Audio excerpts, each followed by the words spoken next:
Hey everyone, and welcome to the Kodakery. I'm Megan. And I'm Josh. Bill Pope, ASC, is our guest this week. Bill is a cinematographer extraordinaire who has crafted some of the most exhilarating action and adventure films in history. Most recently, Bill has worked on Baby Driver. He shared some great stories about what it took to pull off high-speed car chases, why he continues to work with Edgar Wright, and about what differentiates film from digital. So, let's jump into the Kodakery and talk with Bill. Hey everybody, welcome to the Kodakery. Today in the Kodakery we have with us Bill Pope, ASC. Bill is a cinematography legend who has directed some of the greatest action-adventure films of our time. I'm talking about The Matrix, Spider-Man 2. I can't not mention Army of Darkness. And of course his collaborations with Edgar Wright, which is what we're here to talk about today. Bill, thank you for joining us. Thank you very much. So, Bill, this isn't the first time that you've collaborated with Edgar Wright. You worked on The World's End, and of course, Scott Pilgrim versus the World. What is it that brings you back to working with Edgar? Edgar just sent me a poster the other day that said, "This is our third baby together." that's the way he signed it, and I was like, "Ooh." So this was the last time you were working with Edgar. In true Edgar fashion. He likes to push the envelope. Edgar came by to visit on the set of Spider-Man 2 or 3, I can't remember. He knows Sam, how, I don't know, socially probably. And he came by, and Sam introduced me, and I said, "Edgar Wright, I know who Edgar Wright is. He did Spaced, and he did Shaun of the Dead." And Edgar was like, "No way, you've seen Spaced," because this was, 2006 or so, and Spaced only appeared on your laptop. But my daughter had turned me on to Spaced, so I watched the whole thing. Then I watched Shaun of the Dead. So I think Edgar just sort of clocked that. He has a incredible, legendary memory, Edgar. I don't know if you've ever interviewed him, but it's. I did a commentary.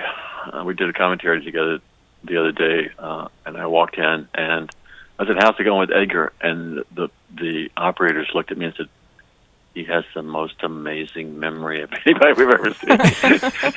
He requires no notes and remembers every single person's." And I was like, "Hey, wow. Welcome to my world. I can't even remember my name, and I have to work with Edgar." And he's like, "Can't you remember anything?" "No, I can't remember anything, Edgar. I'm sorry." Anyway, so Edgar, years later, he was mounting Scott Pilgrim, though I didn't know this. He just said, "Let's go to lunch. I want to ask you some questions about cinematography." And so I went to lunch, and he asked me a bunch of questions, and I said, "That was fun." And then, like a month later, so let's go. I got some more questions, so we went to another lunch, and then we went to another lunch, and they're all fun. Edgar's incredibly charming, and his knowledge of cinema is encyclopedic, and he's just an incredible, fun time. And then I was like, "What's going on?" What are we doing here? This feels like a trap. Is this a trap? It's like, is there a reason for this? It's like, not that I love to have a new friend and so forth, but he said, "I'm thinking about doing this." I realized I was being interviewed, laboriously over the course of 6 months. He's a very careful person, Edgar. And then we went off to he said, "I want to shoot a proof of concept of Scott Pilgrim." He gave me the script. I read it. It's fantastic, of course. And I want to shoot a proof of concept. I'm still not hired. So we go off to Toronto, and we shoot 3 days of incredibly at Edgar's legendary pace, which usually reduces most people to babbling idiots. But I love to go fast, and I love to figure things out before you're there and just crank, and be open for inspiration and fun. And we had a blast. We just cranked for 3 days.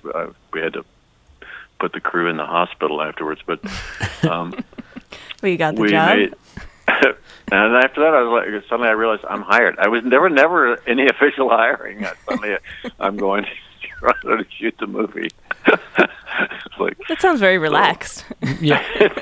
it's very relaxed, but super intense. And then we did at that pace for I think 108 days maybe on Scott Pilgrim, and then we did World's End, which if I had to guess, I'd say maybe 80 days.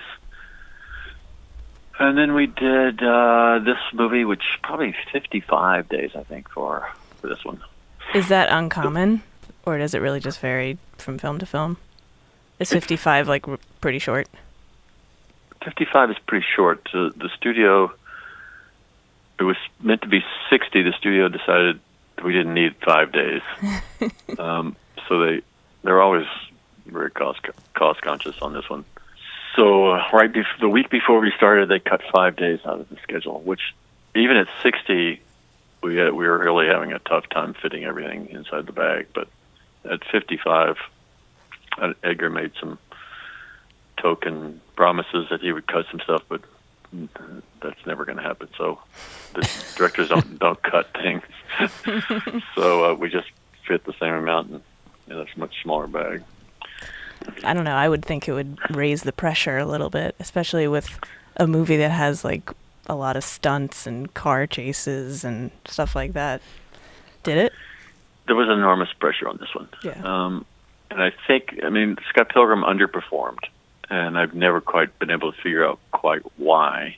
The only thing I can think about is it was a tough sell, and the ad department never quite figured out how to do it.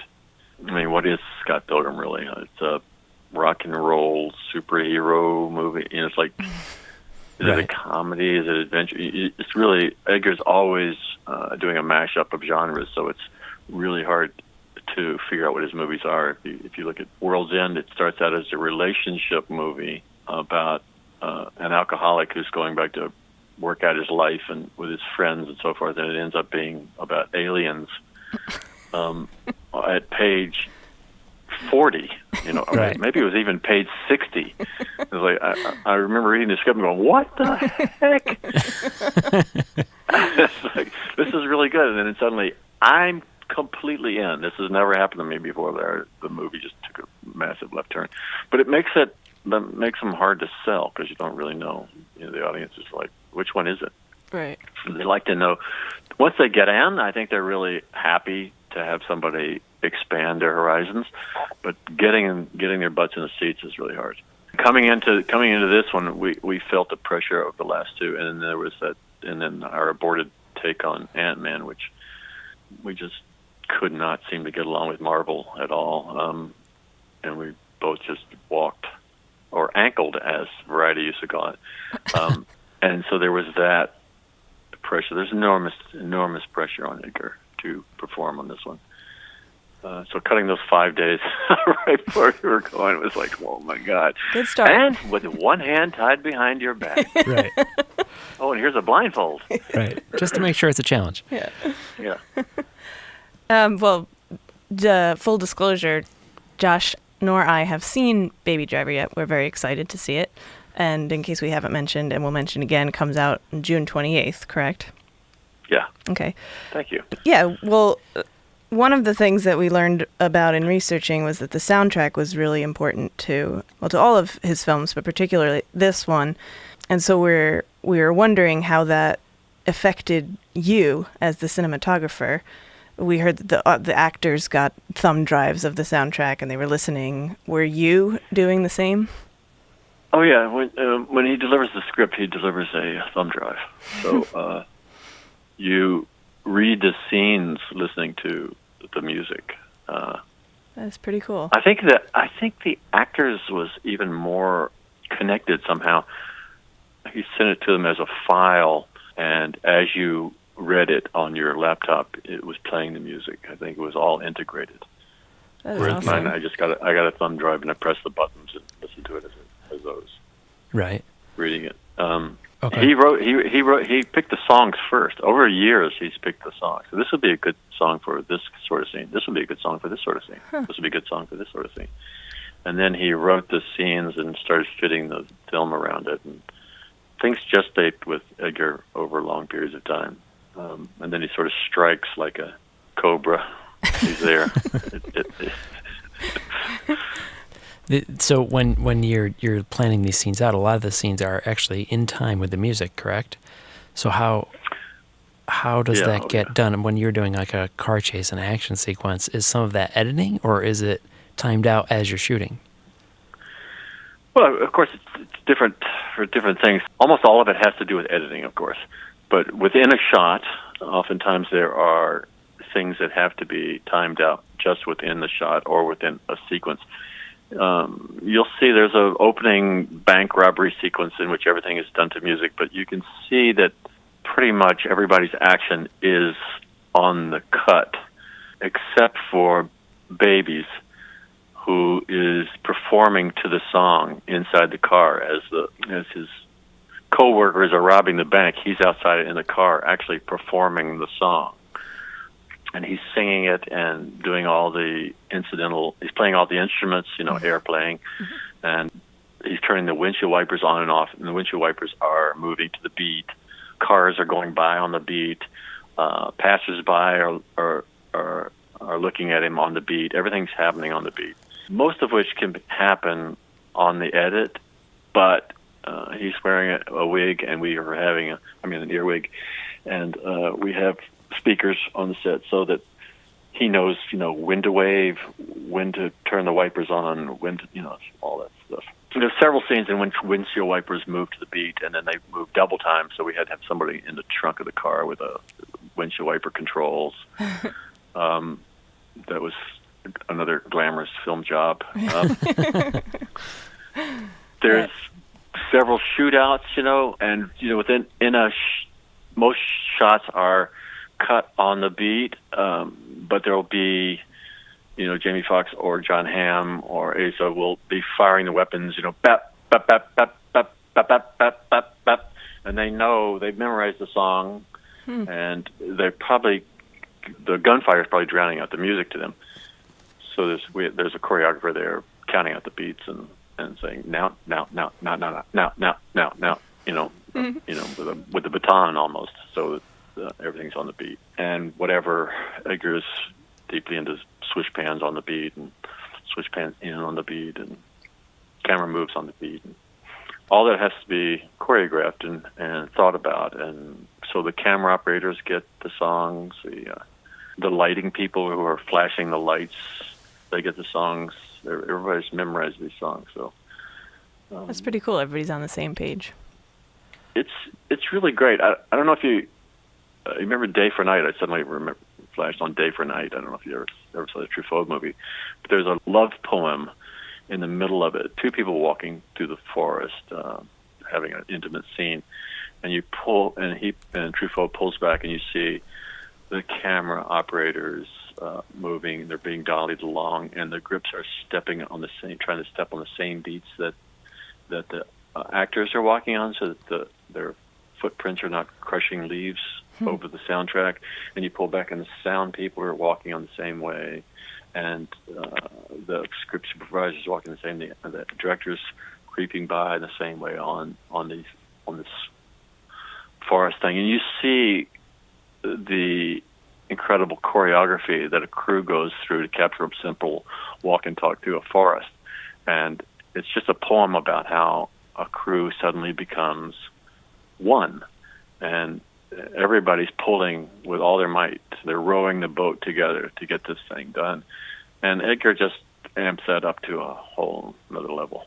It's like it's much more sophisticated than just everybody walking on the same football. It's the same sort of feeling. When you're doing it, you just feel completely exhilarated. I bet. It's why I've always asked for operators I always consider operators and dolly grips to be part actor. They have to be able to interact with the actors themselves and feel the drama, and because the actors are never going to do it twice the same way. So you just have to feel it. You have to be one with them. So that's one of my favorite things about movies. The theatrical moments like that. That's cool.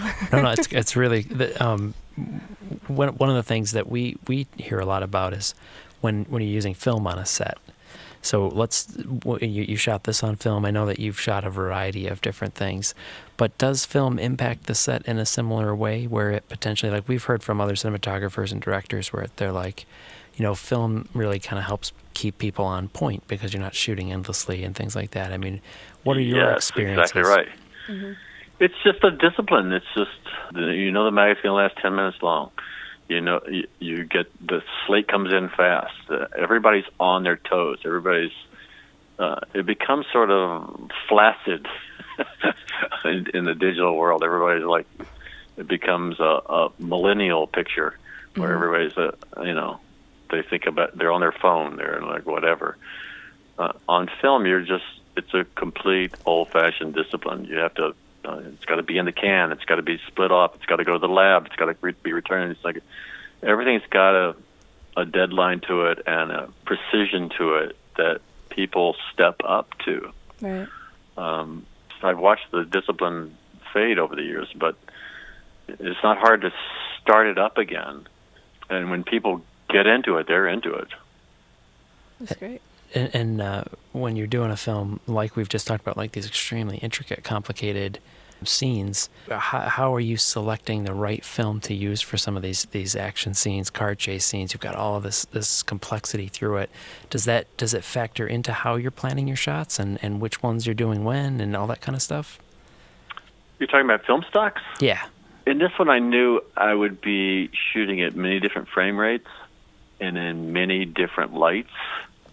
And I wanted sort of grain continuity, so I chose the fastest stock that Kodak makes and went with it throughout. There was a few times when I would use a slower daylight stock just in cameras mounted on the sides of cars and so forth, where I didn't want filters in front. I didn't want any flare from filters. I'd stick some daylight stock in there. But ordinarily, I was shooting all with 52-19, so I have enough speed to deal with polarizers and overcranking, and you're driving along these roads. You go underneath a bridge, and there's a 5-stop change. It goes from 16 to a 2.8, right. And it's like at 52-19. So you need a film stock with incredible latitude, or you're just out of luck. So right. And then I wanted to, there's a lot of nights in a bank robbery movie. So I wanted it to be the same grain feeling. It pays off. I mean, it's like, I remember indelibly, I was in the DI at Molinaire in London, and we had shot a few shots. We shot a few shots digitally just because there was one location that I simply I wasn't allowed to control the light in at all. So, and it was a super dark parking structure. So I ended up having to shoot some of it at 1600 ASA on digital in order to get an image. And we grained it up and made it match the 52-19. But whenever you flip between the two, whenever you cut in between the two, I remember the colorist saying, "Oh my God, film is so beautiful." Like, yeah. Right, with that quick contrast, and you can see it right there. It's just there's that transportive thing where you're in a graphic realm that you're just not in the digital world. In the digital world, we had to go to great lengths to make it graphic. We had to try to erase that hyper real feeling of it. That's as soon as the digital world started, everybody started looking for the worst lenses possible, so that you could erase reality. Let's find some old Kawas that had been in storage in Moscow for 40 years. Anything to give it a graphic presentation. But film has that. It's just there. You don't have to butcher it. It's there from the very beginning. It looks like reality, and you accept it as reality, but you've actually been transported into a movie. You're actually in a make-believe place, and you accept it, and you relax. You give up you suspend your disbelief. The audience relaxes because they know they're in good hands, and that's a tough thing. That's a tough thing to fight. It's like producers are always shoving me away from film. It's like we don't get to I had a producer recently say, "But I don't see the dailies for a day. That means I got to leave the sets up for an extra day." I'm going, you're 70 years old, dude, and I know you know how to do this. Right. You're saying you can't remember 5 years ago? It's like, come on. Well, are you going to take the sets down? Quit it. Cut it out. Right. I know we've already gone away from the car chase scenes, but I am a little bit interested, and maybe this is more of a producer's job, but you must have had entire areas of a city just like closed down while you're shooting, right? There is a location award. The Locations Union gives an award for best locations, and if this movie doesn't win, then I'm gonna start writing angry letters. Well, what constitutes like getting the award? What makes like a spot great? For any chase scene through a city as complicated as Atlanta, we put up maps on the wall, and they were color-coded maps. So for chase scene number 1, which would be in red, we would have this one block for that run. You turn a corner, and over in another part of the city, there's the second block. And then you turn a corner, and then over in another part of the city, there's another block. And then in another part of the city, there's an alley. And then in another part of the city, there's a parking structure. And, in a 10-minute, or actually the first chase scene is probably 5 minutes long. You're using up 25 streets. So all that has to be woven in together, coordinated, and shot on different days, and figured out and shot with 2 different units, returned, scouted numerous times, half a dozen times, and by 2 different units. What do you mean by units? By first unit and the stunt unit. Okay, right. I'm running through there with the actors in the Biscuit, which is where we take a car and take the wheels off and put it on a 6-wheeled vehicle driven by a incredible stunt driver, Rob Nagel, with a 400 horsepower engine, which can go 120 miles an hour and do... It seems like a lame name for something like that, a Biscuit. The Biscuit? Yeah.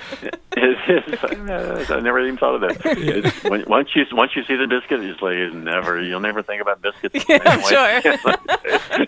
It's a monster. When you see it racing through a city street and spinning around and racing down another street.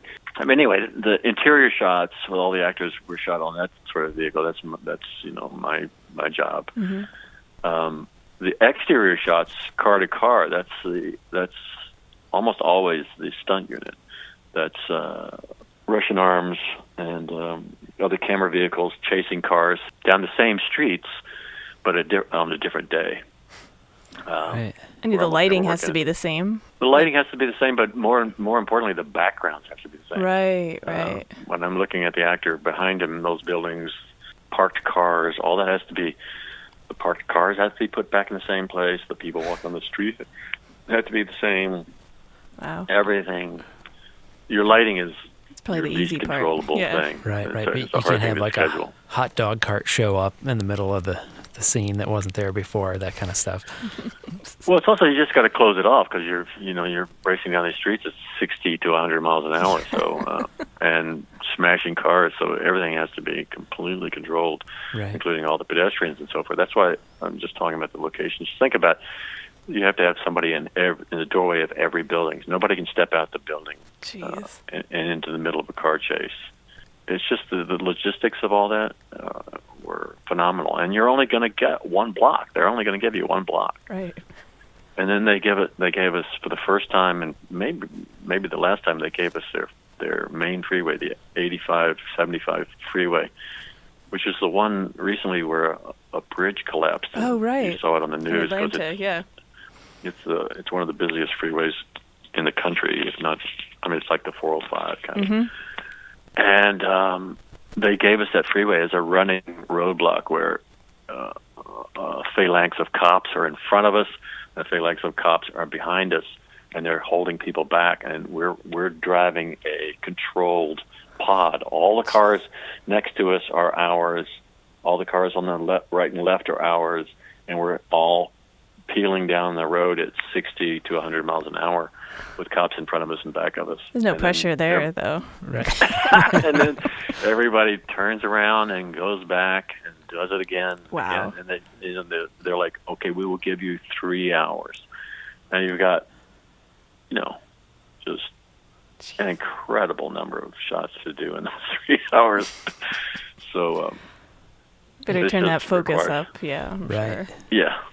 It's a lot of thinking about it, working, get out your map, get out your little toy cars, go through it again and again with everybody watching, then roll through it with no control, just everybody driving it in civilian cars, everybody getting used to it. It's laborious. I've never did so many location scouts on any of the movies. I would almost say something crazy like I did more on this movie than all the other movies ever put together that I ever did. Wow. I don't know. I can't even imagine how many Edgar did. Yeah. Yeah. But I did, you know. We were still scouting, of course, while we were making movies every weekend. We spent still scouting, still looking. You still go by every location. Every weekend was spent rehearsing and revisiting the locations. Things change all the time, and you have new ideas. Right. Now, do you prefer, as a cinematographer, an experience like that to maybe something like The Matrix, where you're shooting a lot of green screen, a lot of special effects? I mean, this is all practical. You're out in environments. You've got, you know, and then you've got The Matrix with a lot more special effects and digital effects and all that kind of stuff. Like, how do you approach it differently each challenge? I just like making a good story. Right. I don't really. You don't have to pick. Yeah. It's not a pick necessarily, but like, how do you approach each one differently? Like when you're shooting The Matrix, a lot of times you're shooting scenes in an environment that you can't even see. So how do you approach that versus something like Baby Driver? Yeah, actually, people have a misconception about The Matrix. I mean, I know what you're talking about. I did do a movie that was called The Spirit with Frank Miller, in which all the walls were green, and all we did was build the floors and the furniture, and the walls weren't there. But you did have floors and furniture and grass and trees and things that actors touched. You're not lost. You're not just in a green world. The Matrix, the only virtual environments are the squiddies. Otherwise, there's only like 25 visual effects shots in the first Matrix. The second Matrix movies, again, I can't remember a single green screen world.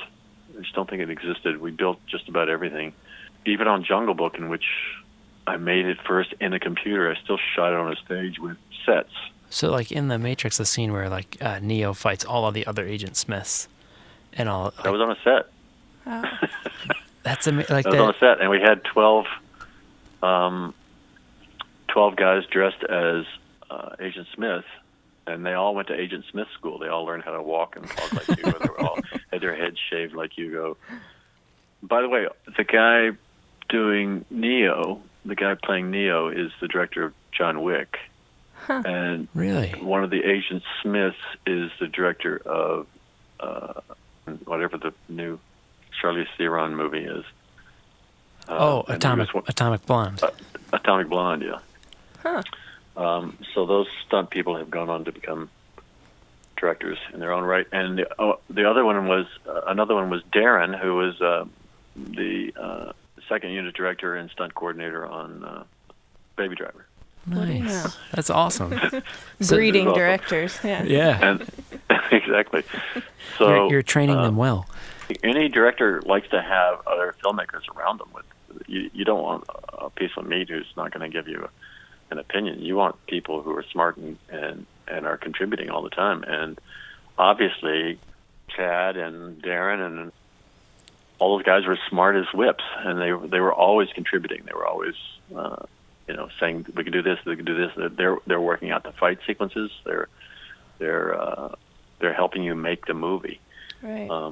Yeah. But to answer your question, all that fight scene with the thousands of Agent Smiths was we built an entire city block on a airport hangar in Alameda, and lit it and held it lit for weeks and shot that sequence. Wow. Yeah. I mean, when you're doing a sequence like so, some of those really incredible action sequences, the final showdown on the Matrix, the train sequence in Spider-Man 2. As the cinematographer, how much are you involved in envisioning that stuff right from the start? I mean, are you doing storyboards with the directors? Like, how do some of those really complicated scenes come together? Sometimes, sometimes I help with storyboards.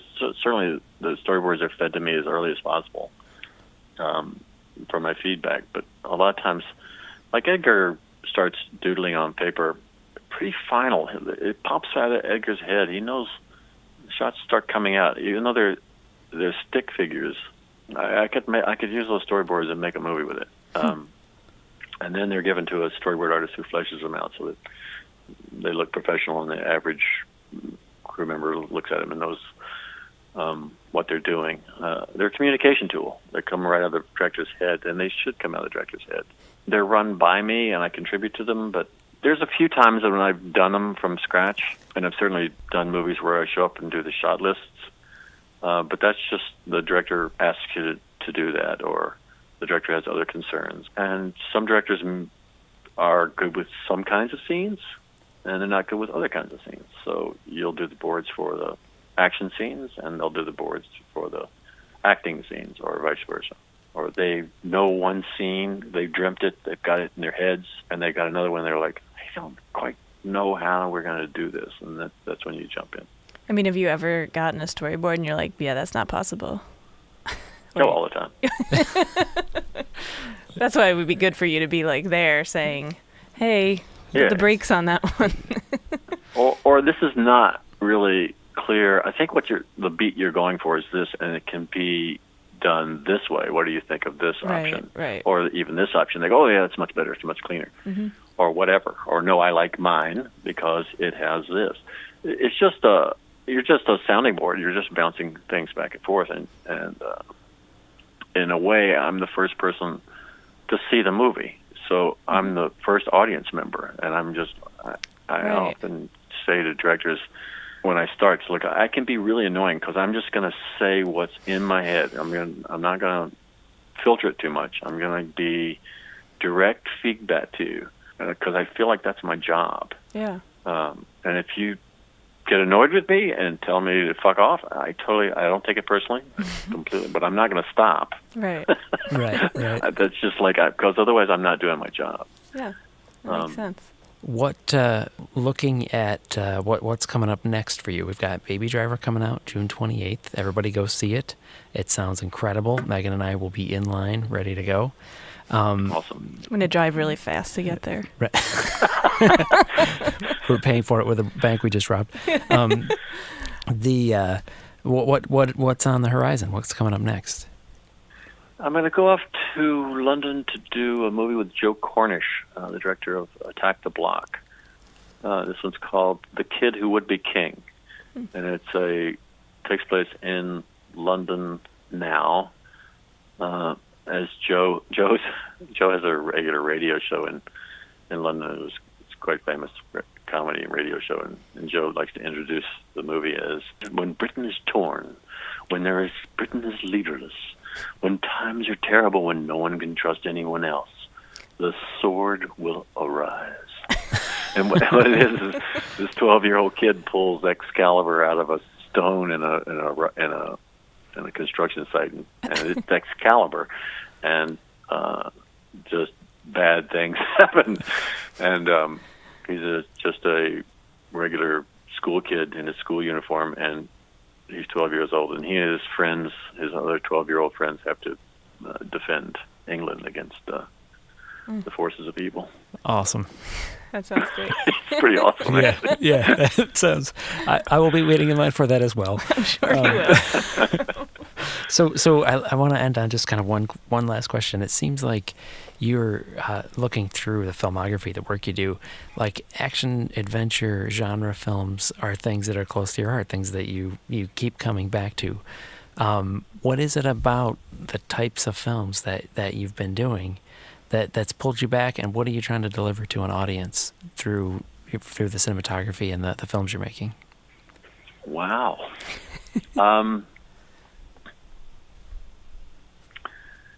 As Edgar says, the only sin a filmmaker can make is to be boring. That's the only unforgivable sin. So action adventure is a visceral, very visceral, transportive form of entertainment. It's very primal. It's very, you feel it in your body as well as your mind. Your mind's trying to figure out the problems, and your body's feeling the roller coaster that it's on. So that always moves me. That's one of the basic things movies can do is take you places. They can take you to locations. They can put you into adventures that you would not ordinarily be in. I'm also drawn as a viewer and as a filmmaker to personal, internal voyages as well, adventures. I went last night to see Brie Larson's movie, which is called The Unicorn Store, and it's a girl, college girl, who comes home and loves to play with unicorns, and she goes to buy a unicorn. And it's really a psychological story, and yet it is as moving and as exciting as a car chase. So I would love to do those kinds of stories as well. So Excellent. You can do an internal, I look at Her and the movie Her, where's the action in that? Right. It's really, I love that movie. You can't stop looking at it. And it's all internal. It's literally like a voiceover and a guy's face. Right. It's super thrilling to me. It's like beautiful filmmaking.